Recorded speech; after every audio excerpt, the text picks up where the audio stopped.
bom dia a todos, que seja muito proveitoso.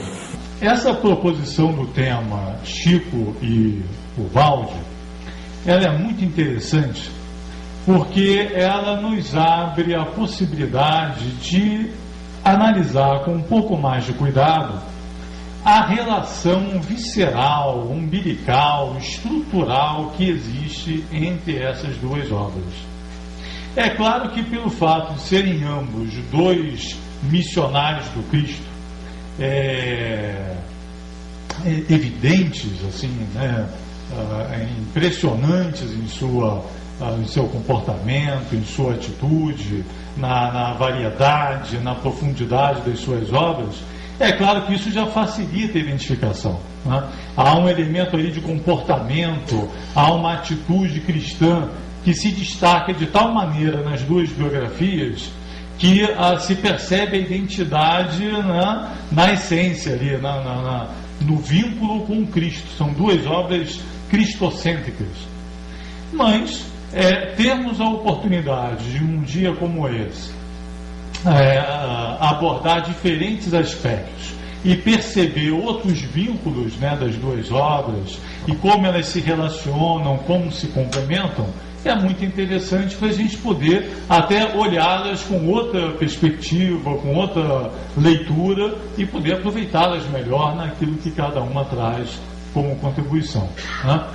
Então, nós procuramos fazer isso. Como essa é a primeira palestra do dia, nós procuramos fazer como se fosse uma visão geral, procurando mostrar alguns pontos de contato que nem sempre são destacados, são assim, salientados ao longo das conversas, para que a gente depois possa aproveitar até melhor as palestras que virão por conta dessa introdução. Para começar aqui, eu quis trazer um grande participante de congressos espíritas, que foi o Leon Denis, né, que presidiu o Congresso Espírita Internacional de 1925.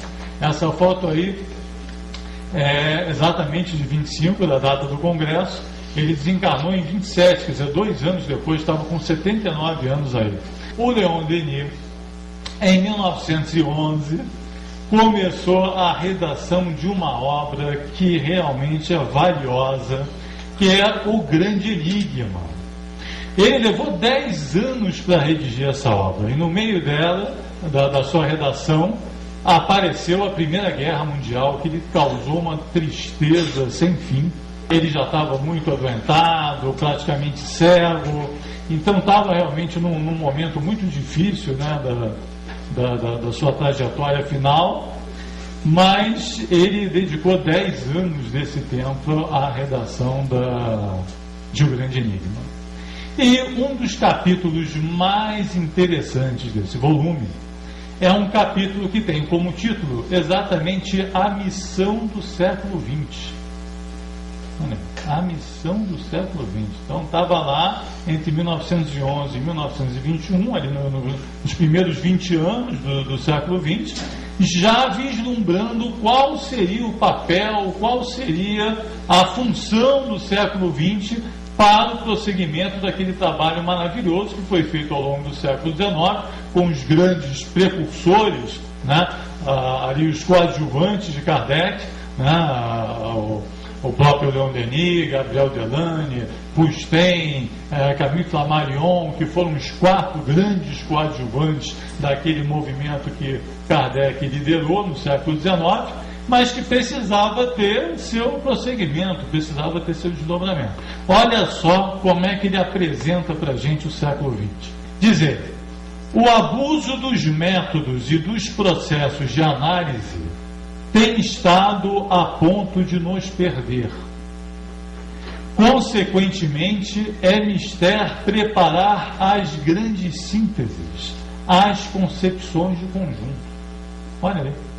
Naquele momento, ele estava, né, salientando para a gente, criticando o excesso de especialização que a ciência apresentava naquela virada do século XIX para o século XX. Né? Uma supersegmentação do conhecimento, um materialismo predominante, entendendo que as análises da ciência e o seu método de detalhamento exaustivo de cada assunto seriam suficientes para nos dar as verdades completas, as respostas completas, né, para o progresso do conhecimento. E ele, percebendo que não, claramente se manifestava: não, nós precisamos das grandes sínteses, nós precisamos das visões do conjunto, precisamos de uma visão unitária do todo, e não essa supersegmentação, essa superespecialização que está ali se apresentando, nadando contra a corrente da tendência que se apresentava naquele momento. Mas diz mais, diz ele: para aplicar métodos novos são precisos homens novos. Quer dizer, não é com esse pensamento reinante fora, com essa forma de pensar que nós vamos conseguir avançar. Nós precisamos de mentes novas, precisamos de homens novos, de uma psicologia nova para poder avançar, né? Porque junto com a segmentação existe o sectarismo.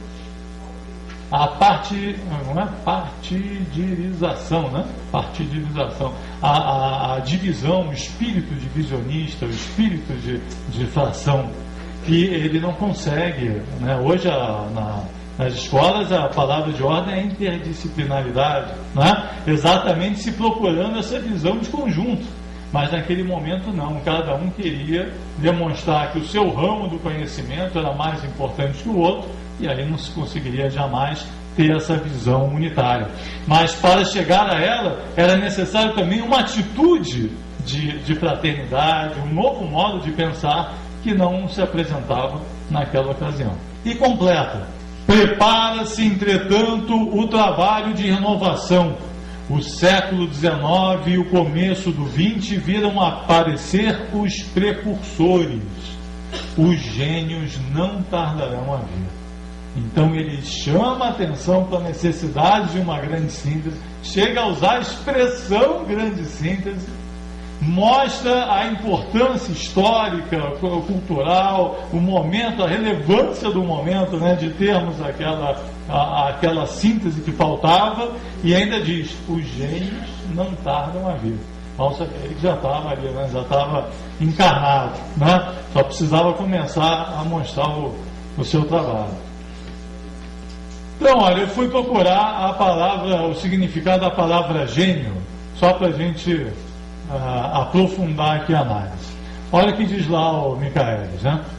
Substantivo masculino, vem do latim gênio, tem diversos significados, mas eu destaquei 4 aqui. O mais alto grau de potência intelectual que o espírito humano pode atingir. Os gênios não tardarão a vir. O que significa a palavra gênio? O mais alto grau de potência intelectual que o espírito humano pode atingir. Grande talento inato, índole, caráter, temperamento, aptidão, disposição natural, vocação. Então estamos falando realmente do biótipo superior lá do pensamento baldiano, né? Do evoluído, daquele que se apresenta acima da média, daquele que apresenta determinadas competências, determinadas inteligências, determinadas propriedades acima dos limites estabelecidos pelo padrão geral. Esse é o gênio em todas as áreas, em todas as épocas, que se sobressai da média do padrão estabelecido. Quais foram os gênios que apareceram? Ele fala no plural, né? Ele fala assim: o gênio não tarda a vir. Ele fala no plural. Leon Denis desencarnou em 12 de abril de 1927. Portanto, 2 anos depois daquela foto que a gente viu e 6 anos depois de ter redigido lá o Grande Enigma. Foi praticamente seu Canto do Cisne, né? Ele estava fechando ali, o Gabriel Delany desencarna em 26. Então, os 2 dos grandes coadjuvantes lá do Kardec estavam desencarnando ali na sequência. Os precursores realmente estavam encerrando a sua atividade. Ele desencarna ali em 27. Em 27, exatamente, na Itália, Ubaldi inicia a redação dos seus primeiros artigos e em julho de 27, na revista Constança, Argentina, ele publica o seu primeiro artigo, que ficou imortalizado na obra Fragmentos de Pensamento de Paixão, chamado Os Ideais Franciscanos e a Psicologia Moderna. Então, exatamente em julho de 1927, Ubaldi começa o seu trabalho com a publicação de seus primeiros artigos, né? E olha que coincidência, no Brasil, em julho, 8 de julho de 27, no mesmo mês, né, Chico Xavier começa o desenvolvimento da sua mediunidade, recebendo a sua primeira mensagem psicográfica, os dois, ambos, exatamente 3 meses depois do precursor desencarnar. Então, no mesmo mês, os dois começam. Mas, olha mais uma coincidência. Em dezembro de 31, na Itália, Ubaldi recebe a primeira das chamadas grandes mensagens, né? A mensagem do Natal, no silêncio da noite santa, escuta, né? E dá início formal ali à sua obra. No mesmo mês, no Brasil, em dezembro, conclui-se a elaboração da primeira obra psicografada por Chico Xavier, o Parnaso de Além Túmulo, com o mais belo prefácio de toda a obra de Chico Xavier, no nosso entendimento, na nossa apreciação, o mais belo prefácio da obra do Chico, dos 450 volumes, é o do Parnaso. É o Chico com 21 anos de idade, dando seu depoimento, se apresentando ao público e trazendo a sua primeira obra. Está lá o Parnaso de Além Túmulo. Gente, eu não sei se todos já tinham aqui se dado assim, consciência dessas coincidências, entre aspas, mas foi um ritmo matemático, né? Leon Denis, o precursor, desencarna lá em abril, eles começam certinho em junho e vão até dezembro de 31 e apresentam os dois as suas primeiras obras exatamente no mesmo período.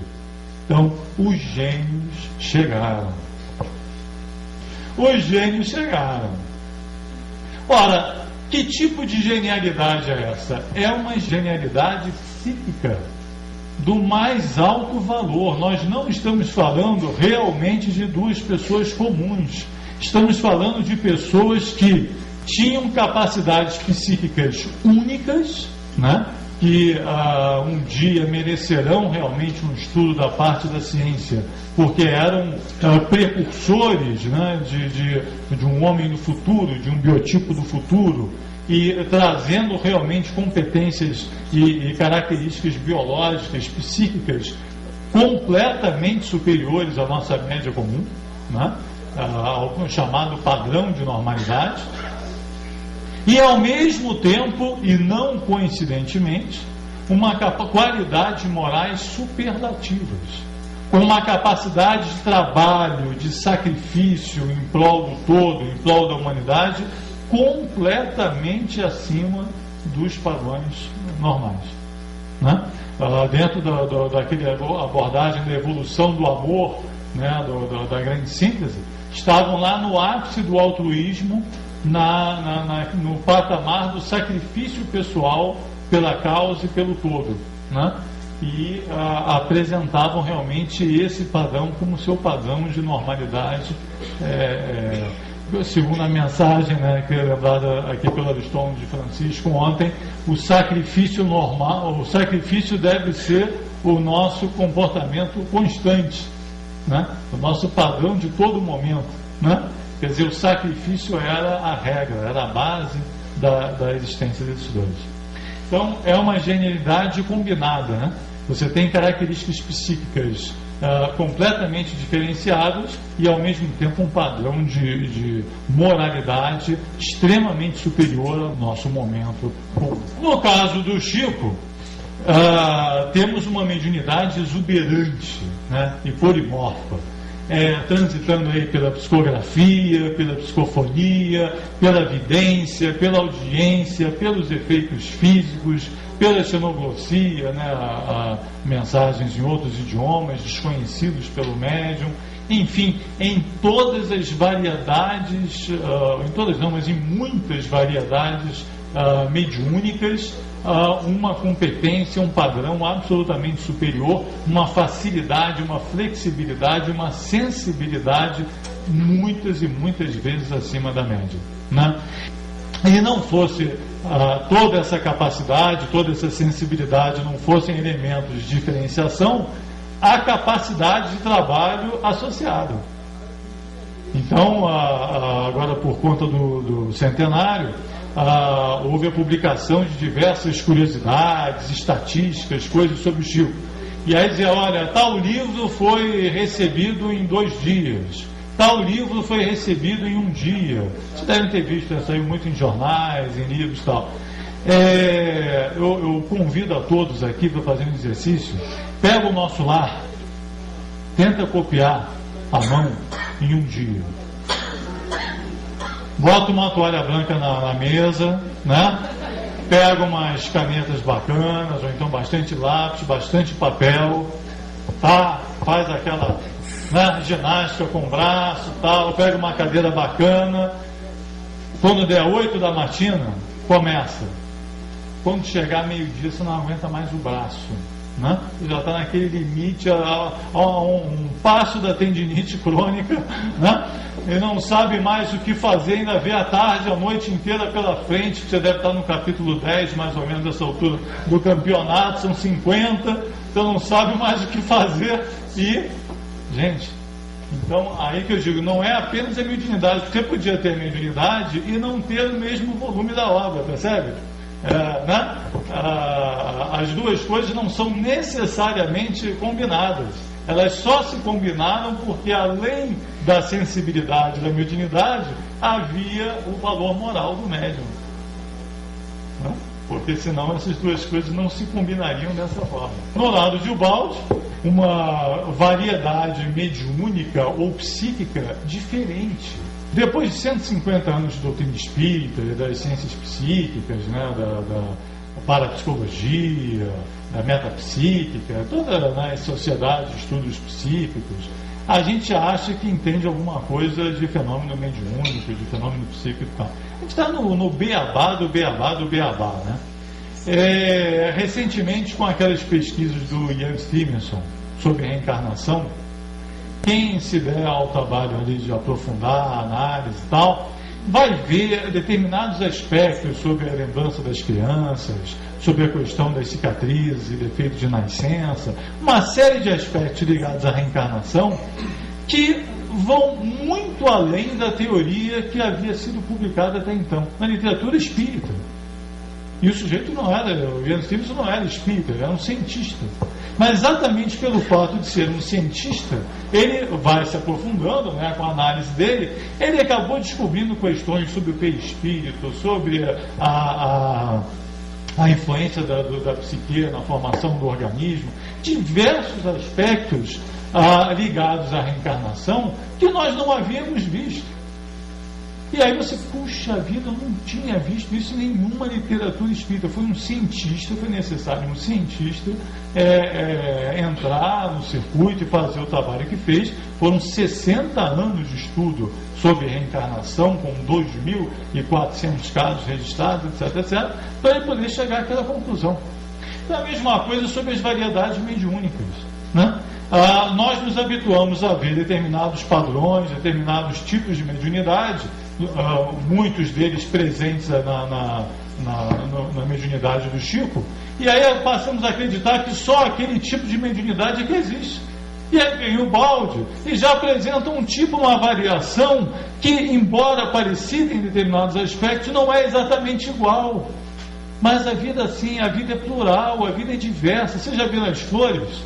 né? Vai aqui fora, procura uma flor igual a outra.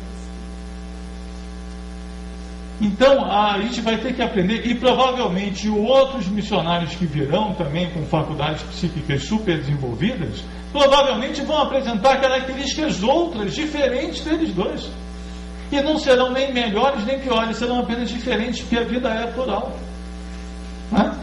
Então, aqui era outra história, uma captação noúrica consciente, um estado de concentração, um estado de tensão psíquica provocado, ativado, lúcido, de sensibilização progressiva associada à sua própria existência, às dores que enfrentava, às dificuldades que enfrentava, para poder receber e sintonizar com aquelas correntes de pensamento que sustentavam a obra ao longo do caminho. Uma hiperestesia psíquica, exatamente associada a essa captação, quer dizer, era um estado de superação, de autossuperação contínuo, não se contentando com um patamar alcançado em determinado volume, era preciso mais do melhor, né? Mais do melhor, não podia ser mais do mesmo, ou seja, mais uma produção do mesmo nível psíquico alcançado no volume anterior. Tinha que ser mais do melhor, porque o próximo estágio tinha que ser superior ao estágio anteriormente alcançado. E assim numa progressão contínua até chegar ao último volume, Cristo, que era já aguardado como o ápice de uma trajetória evolutiva permanente. Né? Uma mediunidade dentro da classificação tradicional proposta por Kardec lá no Livro dos Médiuns. Uma mediunidade intuitiva, inspirada, consciente, associada a uma grande e refinada capacidade intelectiva. Quer dizer, quando a gente fala de preparo do médium, né? Ela fala, olha, o médium tem que se preparar, tem que estudar, né? Mas imagina um super médium, uma super capacidade intelectiva, né? Uma bagagem cultural fantástica, combinada com uma sensibilidade psíquica diferenciada. Quer dizer, uma combinação, né? Fantástica. Basta ver a qualidade do texto de Baldi. Se não bastassem tantas ideias maravilhosas na obra, a qualidade do texto é absurda. É fantástica enquanto redação, enquanto texto. Né? Não bastasse a qualidade da obra em si. Então, são gênios diferentes, com papéis e valores e atributos diferentes, mas realmente acima de qualquer padrão, de qualquer referência anterior que se tenha estabelecido. Pode-se dizer mesmo que nós temos a felicidade de estar comentando dois casos fantásticos de mediunidade e únicos na história humana. Embora sejam diferentes, cada um em si é absolutamente único na história humana, na sua capacidade, na sua produtividade, no resultado alcançado com o dom recebido. Outra característica essencial, nós estamos realmente falando de dois apóstolos do Cristo, duas personalidades cristocêntricas do mais alto grau. Né? A gente olha lá um Francisco de Assis com aquela paixão, né, que foi tão lembrada ontem, e realmente, embora em graus menores, né, ao de Francisco, nós encontramos em pleno século XX dois personagens que viveram, respiraram, se alimentaram, se motivaram, se sacrificaram e deram tudo de si por amor ao Cristo e ao Evangelho e aquilo que representa. A paixão, uma coisa que chama a atenção, todas essas fotos que a gente tem visto são fotos assim dos dois mais jovens, né? Então eu volto aqui, ó, tanto o Baldi quanto o Chico, a gente está vendo aqui os dois na flor da idade, né? Num bom momento orgânico. Quando você olha as fotos dos dois idosos, né, mais ali no final, né, estão no limite da capacidade orgânica. Não sobrou nada. Não sobrou nada. Você olha o resultado, né, orgânico, Não tinha mais o que dar. Teve que acabar o processo internatório porque não sobrou nada, né? Não tinha mais substância, não tinha mais elemento, ele tinha dado tudo. O que mais você pode dar a alguém depois que deu tudo? Amor. Só, né? Só, mas aí não tem nem mais como expressar, né? E aí talvez ele fique maior ainda, né? Aquela hora quem encontrava o Chico idoso, né? E o Balde também ali no limite, né? Já na clínica, não tinha mais o que dar, não tinha mais o que oferecer. A paz é sempre o resultado da completa exaustão, né? A paz, quando Cristo nos ofereceu a paz, faltou dizer isso, né? Você encontra a paz realmente quando o amor chega à exaustão, quando o limite da capacidade de doação e a plenitude do amor foi alcançado. E eles chegaram nesse patamar, dentro das suas limitações, dentro daquilo que eles podiam oferecer, eles chegaram ao limite. Então é importante a gente ter essa consciência, né? Estamos aqui analisando duas pessoas que, além de serem os gênios que nós comentamos, que tinham todas aquelas peculiaridades, todas aquelas qualidades, eles tinham essa energia, essa vontade que levou ao limite a sua entrega, a sua doação, a sua capacidade de entrega. Então, duas fontes que se completam, mas que são diferentes, porque complementariedade não é igualdade. Qual delas será maior? É uma bobagem esse tipo de pergunta, mas uma completa bobagem. Quem foi maior, Chico ou Balde? Quem é maior, a rosa ou a tulipa? Né? Vamos ver, quem é a orquídea ou a rosa? Qual é a mais perfeita? Vamos fazer concurso, imagina? Né? A delicadeza, a perfeição de uma orquídea contra a delicadeza e a perfeição de uma rosa.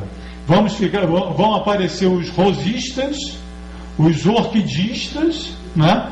Vão brigar assim, denodadamente pela vitória da orquídea, pela vitória da rosa, e as duas continuarão em paz, placidamente, num jardim muito florido. Não é isso? Não é mais ou menos o que a gente faz? Então, não tem razão nenhuma para esse tipo de pergunta. O que a gente precisa é aproveitar o que cada uma tem para oferecer para a gente, cada obra tem para oferecer para a gente. Olha aqui, ó. Você precisa fazer a eleição entre qual o maior gênio, Da Vinci ou Einstein? Né? Você não pode aproveitar as contribuições do Da Vinci, não pode aproveitar as contribuições do Einstein, do Newton, de tantos outros. Olha outra escolha difícil aqui, quer ver? Você prefere Mozart ou Beethoven? Vamos criar o grupo dos beethovenistas, dos mozaristas, e os dois vão brigar ali, porque Beethoven é melhor do que Mozart, Mozart é melhor do que Beethoven, e os dois estão lá no Parque da Música, em nosso lar, né? Aquela paz, aquela harmonia. Gente, você pode uma hora ouvir um, outra hora ouvir o outro, né? E aproveitar. Né? Outra escolha difícil. Você prefere Rembrandt ou Van Gogh? Percebe a inconsistência da proposta de escolha? Né? Olha aqui, ó, por exemplo. É mais ou menos, e se a gente observar, é mais ou menos isso que nós temos feito ao longo dos séculos. Não, eu sou o baldista. Não, eu sou chiquitista. Né? O baldista é melhor, eu tenho carteirinha de um baldista. Não. Lá no meu clube não entra alguém que não seja o baldista, não. O negócio é sério. E os chiquitistas são o maior número, então ele é mais importante. Ridículo, né? É mais ou menos assim que a gente pode estar rindo agora, né, gente? Mas se pensar bem, o negócio é sério, né? É por aí que a gente escorrega, né? Olha como é que fica muito mais bonito o universalismo. As cores podem e devem ficar juntas. E se você as reúne de maneira harmoniosa, você fica muito, muito mais satisfeito. Então, só para a gente guardar, senão fica aquela história, eu sou mais universalista do que você. Não é? Eu sou mais universalista que você. Olha, calma. Missionário não tem rótulo. Atenção, porque cheguei no pedaço, né? É o cara, esse é o cara, né? Não tem rótulo, não tem, infelizmente a gente não nasce com fitinha na testa para dizer, olha, eu sou isso, sou aquilo. Sabe como é que a gente descobre quem são os caras de verdade? Com as suas próprias vidas e com as suas próprias obras. Mostra-me a tua fé sem obras, que eu te mostrarei a minha fé pelas minhas obras. Então, aqueles que dizem não são, e aqueles que são não dizem. Deviam combinar isso, não é melhor, né? Acertar, né, Cacheta, esse negócio. Mas tudo bem, a humildade é a característica predominante. Então a gente descobre aos poucos. E muitas vezes só percebe depois, só percebe no final. Quando chega aquele momento de exaustão completa, que não sobrou nada, aí que você olha, puxa, mas está aí, olha. Né? Mas a gente precisa cultivar essa abertura, porque novos missionários virão, novos mensageiros virão, e a gente precisa saber recebê-los com um carinho devido para dar tempo da flor florescer. Né? Senão a gente mata as flores antes que elas cheguem no tempo devido. Nós vamos, na sequência, mostrar como alguns elementos fundamentais das duas obras estão absolutamente ligados. Mas antes eu vou dar uma aquecida aqui, foi daí a ideia que eu falei de introdução, né, porque ajuda até na sequência das outras palestras, a gente lembrar alguns conceitos importantes da obra de Ubaldi, que a gente vai ver depois ali na obra do Chico, tão presentes, embora de formas diferentes, né, conforme a gente acabou de citar. O primeiro conceito, talvez fundamental da obra ubaldiana, a gente já sabe que é o monismo, né? Monismo que não tem nada a ver com mônada, né? No sentido que inicialmente talvez se associe ao termo, mas muito mais com unicidade. A unicidade da lei, a unicidade das coisas, a unicidade dos princípios que governam o todo. Se a gente entende essa unicidade, tanto no aspecto da lei, uma única é a vontade do Pai, quanto no aspecto da substância, né, uma substância única, uma matéria-prima única, que provém de Deus e que dá origem a tudo que existe, a gente quebra, racha uma dicotomia que existe no nosso pensamento entre matéria e espírito, a qual nós fomos adestrados, né, a entender essas duas coisas, desde lá de René Descartes, né, século XVII, nós fomos adestrados a imaginar que matéria é matéria, espírito é espírito, e que essas duas coisas são inconciliáveis, e que, portanto, religião e ciência também o são, e que fazem parte de mundos distintos, cada qual com o seu papel e sua função, mas sem uma convergência possível, absolutamente paralelos. E a obra ubaldiana traz essa contribuição histórica de perceber que só se conseguirá unificar outra vez ciência e religião, essas duas grandes vertentes do pensamento humano, se nós realizarmos e percebermos que a substância é única, o pensamento é único. As mesmas leis que funcionam para o reino material se aplicam e funcionam igualmente para o reino espiritual. Matéria, energia e espírito são apenas estados diferentes da substância original, assim como água, vapor e gelo são estados diferentes, a gente aprende isso na escola, do objeto água. Então, essa ideia de unicidade é muito importante porque ela vai nos ajudar a compreender, por exemplo, a grande síntese e a toda a teoria da evolução apresentada na obra de Ubaldi. Nós, ao longo do processo evolutivo, nós temos manifestações e estados diferentes da mesma substância, que evolve e se revela progressivamente na medida que a sua trajetória, que o fenômeno se realiza, né? Essa ideia, o Ubaldi, né, e sua voz, né, principalmente, traduziu magistralmente, da forma mais sintética que se poderia imaginar, nessa chamada equação da substância, onde ele se serviu de letras do alfabeto grego para traduzir uma ideia principal, essa ideia principal da unidade. Então, ômega representa o todo, e esse todo ele é composto por alfa, que representa o espírito, beta, que representa a energia, e gama, que representa a matéria, que, embora diferentes nas suas expressões, são sempre variações da mesma substância que dá origem a todas as coisas. Então, daí até a palavra universo, né? Unidade na diversidade. A diversidade que se percebe, na verdade, esconde uma unicidade que é a fonte de todas as coisas. Tá? Então, essa é uma ideia central, né, que vai ajudar a entender a teoria da queda, que vai ajudar a entender a teoria da evolução, que o arcabouço principal da obra ubaldiana está ligado a essa equação e esse entendimento.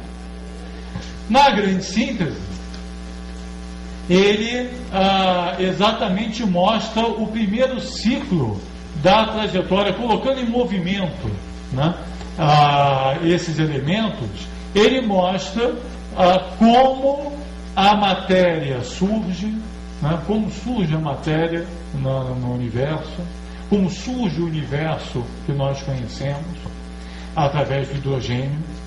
Depois, a evolução da matéria, passando por toda a série estequiogenética dos elementos químicos, lá da tabela periódica, né, que tanto nos assustava nos bancos escolares, não é isso?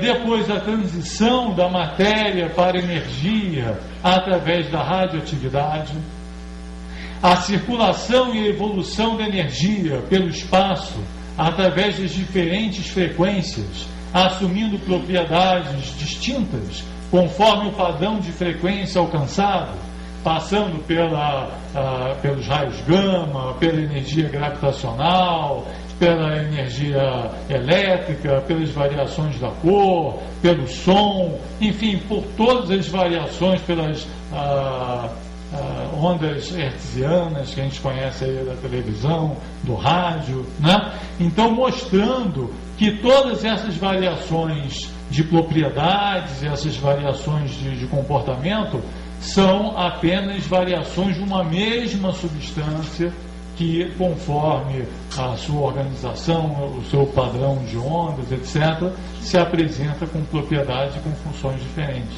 Prosseguindo nessa viagem, né, mostra aqui como da energia surge a vida. E com o surgimento da vida, as primeiras manifestações do psiquismo, da consciência, e depois como essa consciência evolve, passando pelas fases iniciais, né, dos reinos mineral, vegetal, animal, até alcançar a condição humana, e ainda assim seguindo numa trajetória imensa até Cristo, até o anjo, até as formas superiores de consciência.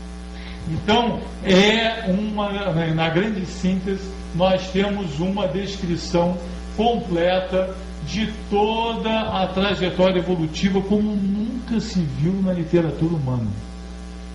Como nunca se viu. Nunca, na história do conhecimento, se produziu uma síntese tão perfeita e, ao mesmo tempo, tão completa, tão detalhada, tão esclarecedora do processo evolutivo como foi feito na grande síntese, logo no início da obra de Ubaldi. Todos os cientistas que hoje falam da chamada teoria de tudo, os grandes nomes dessa ciência de final do século XX, início do século XXI, tentam chegar nessa visão unitária e conceitual do processo evolutivo, tentando descobrir como é que da matéria surge a vida, como é que da vida surge a consciência, mas nenhum deles, até agora, chegou perto da inteireza, da completude, da abrangência apresentada por Ubaldi na Grande Síntese e que marca, digamos assim, a primeira etapa da sua obra. Então, é uma obra histórica, é muito difícil para nós, que somos personagens dessa época, né, termos a dimensão do valor das obras que estão presentes e que fazem parte, né, estão aí ao nosso redor. Mas essa certamente vai marcar a história e durante muitos e muitos e muitos séculos se falará dela pelo seu ineditismo, pela sua antecipação, pela pujança conceitual que ela apresenta. Mas evolução é um movimento para fora, né? Evolução, movimento, e exatamente o prefixo que traz essa ideia da exteriorização permanente das potencialidades latentes. O reino de Deus não se encontra nem aqui, nem lá, nem acolá. O reino de Deus se encontra dentro de vós.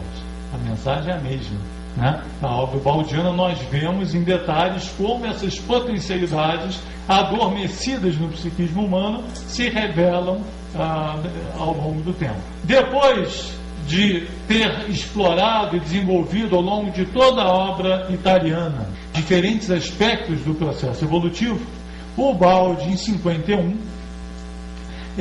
redige uma outra obra antológica chamada Deus e o Universo, em que ele, numa visão síntese, percebe e desenvolve o raciocínio ligado à involução, exatamente como o nome diz, né? O quer dizer, o processo de introversão, de envolvimento, que antecedeu e deu origem ao processo evolutivo, que na verdade é uma sequência do processo original que estaria aí descrito.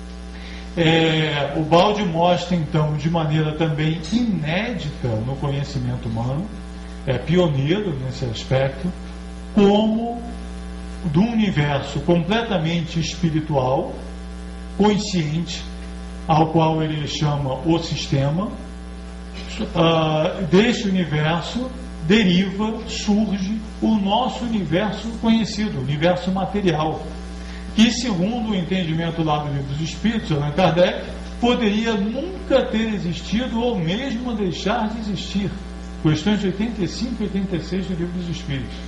Mas que passou a existir em função de uma mudança de comportamento, de uma mudança da psicologia reinante, que era absolutamente altruística, né? Onde o Logos, o Verbo, estava com Deus, estava com ele sintonizado, e parte dele perdeu essa sintonia pelo fato de passar a um padrão de psicologia egoística, né? Não egocêntrica no sentido baldiano, mas egoística, pensando em si e não no todo, e dando origem ao universo que nós conhecemos. Uma frase extremamente instigante, impactante lá da Grande Síntese o universo é uma doença passageira no seio da eternidade.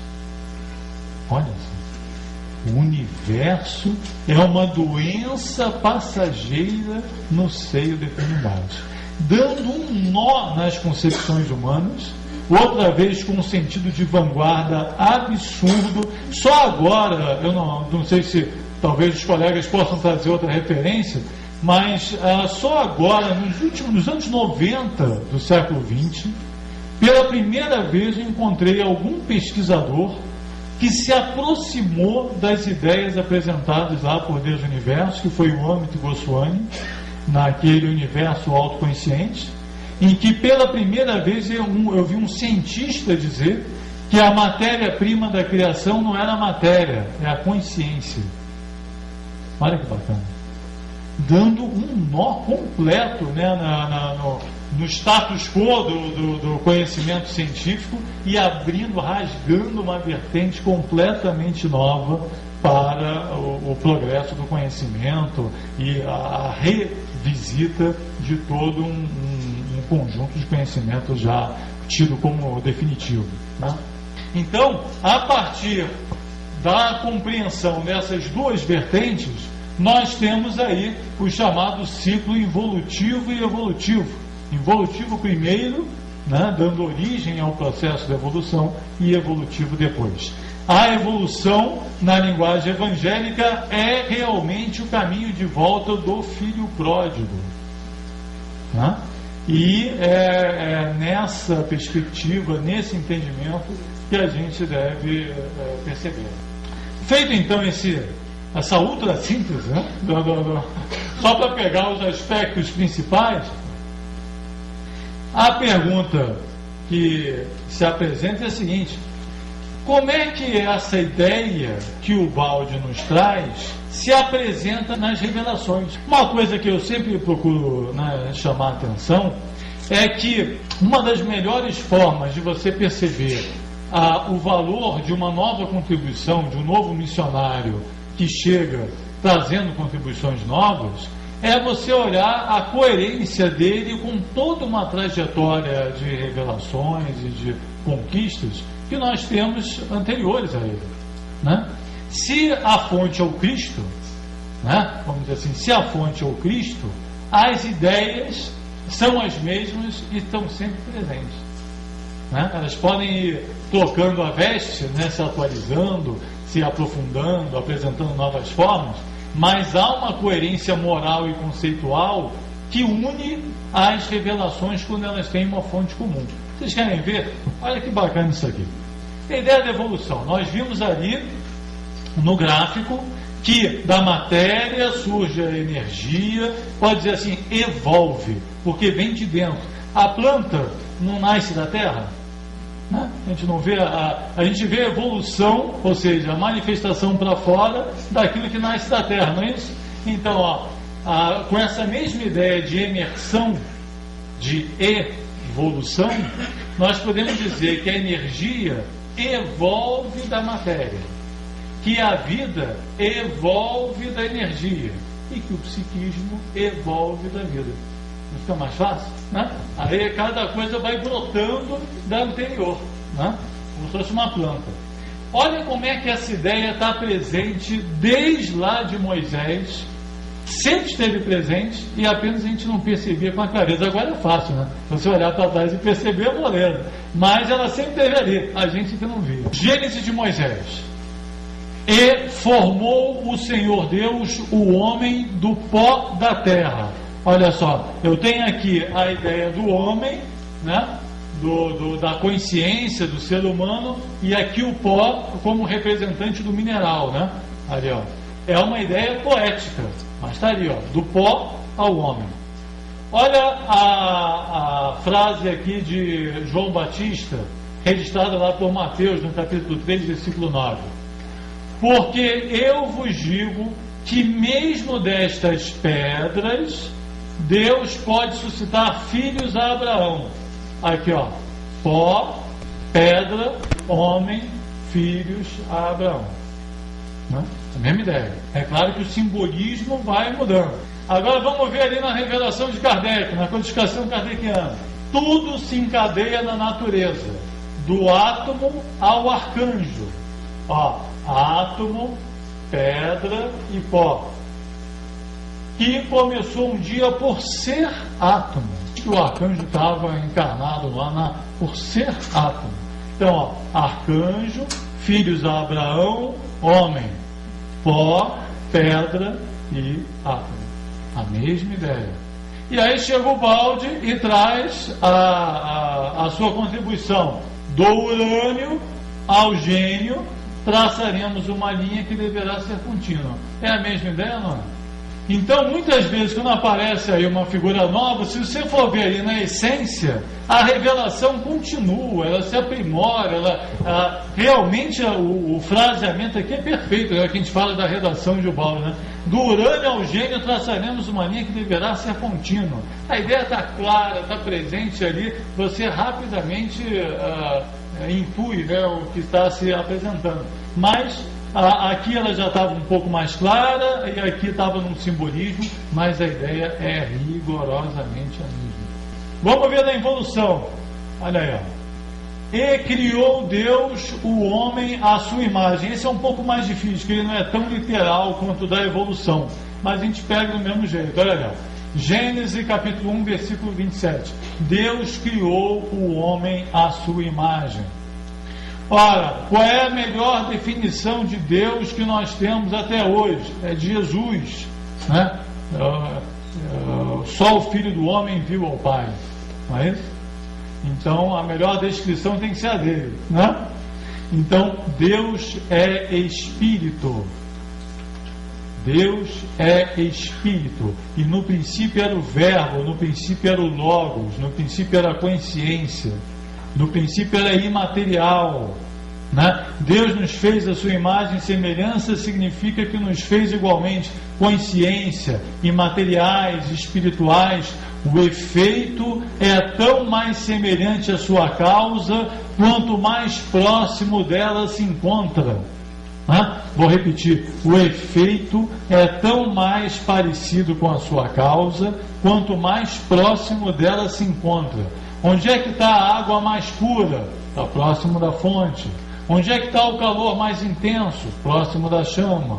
Onde é que está a luz mais forte? Próximo da lâmpada. Então, olha a frase ali do Livro dos Espíritos, ó, na introdução. Eu destaco a da introdução e não das questões de 85 e 86, né, do Livro dos Espíritos, com essa frase, porque na introdução Kardec fez um resumo da doutrina espírita.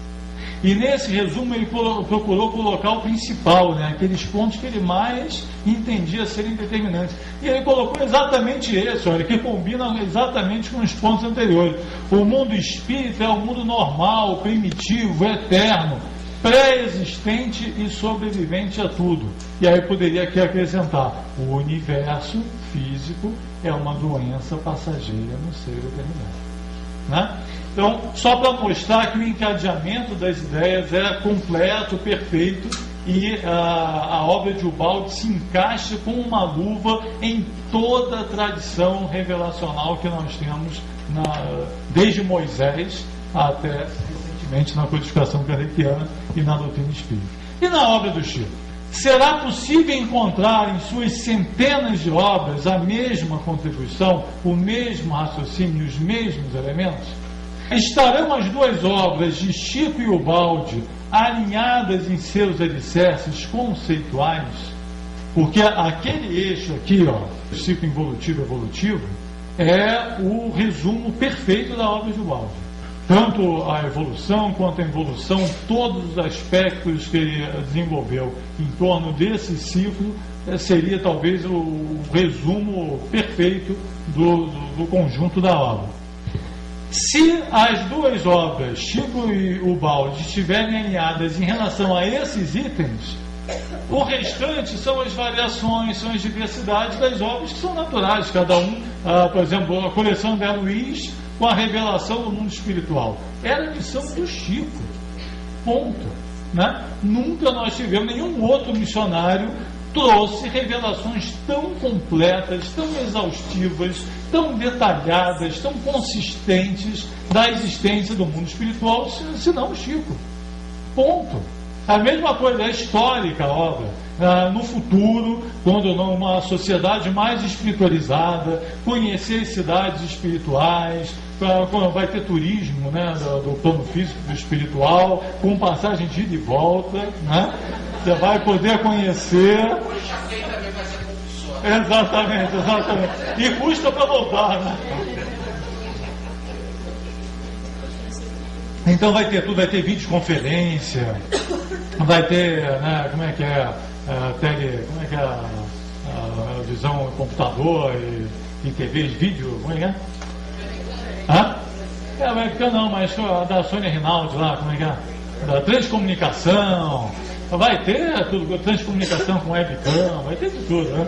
Vai ser muito chique. Mas nessa sociedade futura, alguém vai olhar para o Chico com um carinho sem igual e vai dizer assim: meu Deus, que antecipação, que obra maravilhosa, como é que ele pôde antecipar isso tudo dessa forma, né? Olha essa pérola logo no Parnaso de Além Túmulo, falando aqui de evolução primeiro. Eu dividi as citações e eu sei que o Gilson na sequência, né, vai fazer um estudo aí sobre a queda, então trouxe só uma degustação aqui para a gente não se aprofundar, mas exatamente para já mostrar para vocês: caramba, está tudo ali. A mensagem é a mesma, é um pensamento, é o pensamento do Cristo em diferentes colorações, em diferentes variações, mas a ideia e a mensagem são rigorosamente as mesmas. Então, olha esse primor de poema, né? E dizia Cecília Meirelles que a arte é o dom de traduzir o infinito numa só expressão, né? E está aí a riqueza uma versão poética, seria uma síntese poética do processo evolutivo. Eu peguei só aqui as primeiras estrofes, né? De onde venho? Das eras remotíssimas, das substâncias elementaríssimas, emergindo, olha aí, ó, emergindo, até a palavra tecnicamente falando está perfeita, né? Emergindo das cósmicas matérias, venho dos invisíveis protozoários, da confusão dos seres embrionários, das células primevas, das bactérias. Venho da fonte eterna das origens, no turbilhão de todas as vertigens, em 1000 transmutações fundas e enormes, do silêncio da mônada invisível, do tétano e fundo abismo, negro e horrível, vitalizando corpos multiformes. Sei que evolvi e sei que sou oriundo do trabalho telúrico do mundo, da terra no vultoso imenso abdômen, sofri desde as intensas torpitudes das larvas microscópicas e rudes a infinita desgraça de ser homem. Aí você pergunta: o que é melhor, a rosa ou a tulipa? Né? Quem é maior, o Chico ou o Bauser? Tá aí, gente, é pra gente desfrutar disso. Quer mais? Há alguns anos também o poema chamado Evolução, né? Se devassássemos os labirintos dos eternos princípios embrionários, a cadeia de impulsos e distintos, rudimento dos seres planetários, tudo o que a poeira cósmica elabora em sua atividade interminável, o anseio da vida, a onda sonora, gente, parece que está resumindo lá o processo da evolução da energia, que percorre o espaço imensurável, veríamos o evolver dos elementos, das origens às súbitas ascésias, transformando-se em luz, em sentimentos, no assombroso prodígio das estésias, no profundo silêncio dos inermes, inferiores e rudimentares, nos rochedos, nas plantas e nos vermes, a mesma luz dos corpos estelares.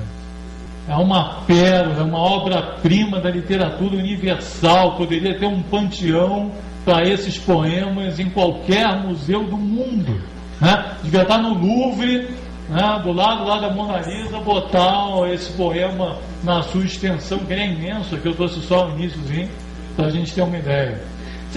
Agora vimos em poesia, quer ver em prosa? Está lá, o Calderaro, no Mundo Maior, a página 49.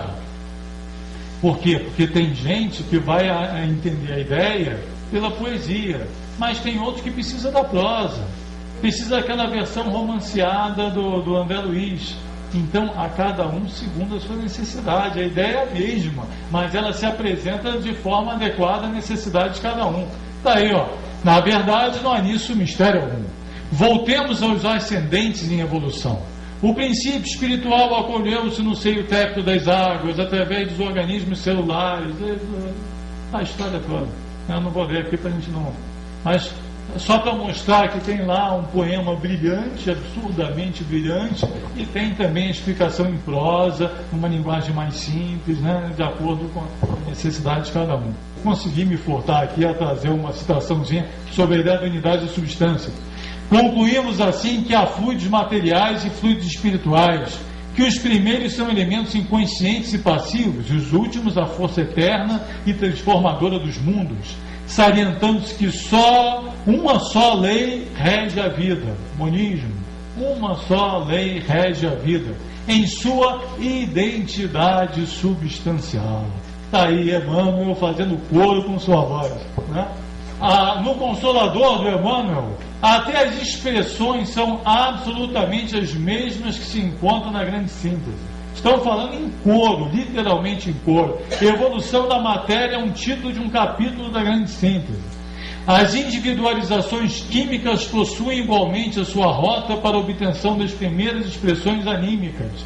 É exatamente um resumo do ciclo de evolução da energia para a vida descrito na grande síntese.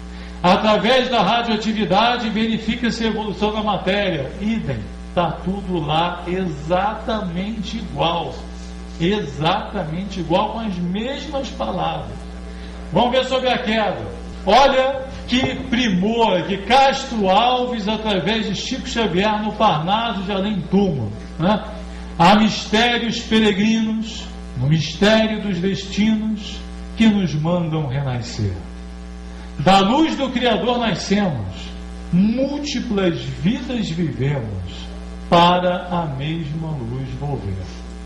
Olha a ideia do ciclo aí, né? Ciclo, evolução. Perfeito. Só que é uma poesia. Você pode escolher o gráfico, você pode escolher a equação da substância ou pode escolher o poema. O que você prefere? Pode, é a linguagem de cada um, a vida é múltipla, né? Outra, poema de Bocage, recebido também pelo Chico, também com a ideia da queda. Vive o homem no mundo sorte dura, por estranho caminho arremessado. Fera o titã cativo a negro fado, do berço morno à fria sepultura. Triste filho dos céus, de alma perjura, desprezível Adão acorrentado, ao desterro de sombras do passado, respira o lodo e chora a desventura. Ao vão orgulho, a esse Deus inimigo, altares vãos erige, por vaidade, que na treva o mantém revel mendigo. Por mais altos pregões a felibrade, traz desditoso o cárcere consigo, atado à morte em plena eternidade. E aí vocês dizem assim, Júlio, mas os poemas estão longos, talvez precise de uma frase mais curtinha para fechar essa história. Aí tá bom. A evolução é a nossa lenta caminhada de retorno para Deus. Os que mais amam vão à frente, traçando caminho aos seus irmãos.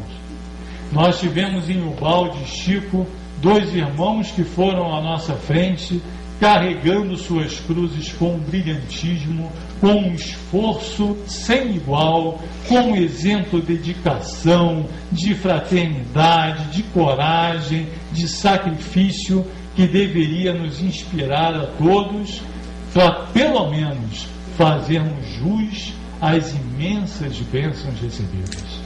Que Deus abençoe o nosso 15º Congresso Pedro Baldi e que possamos sair todos aqui imbuídos de transformar nossas vidas na direção do amor e da fraternidade universal. Que Jesus nos abençoe a todos.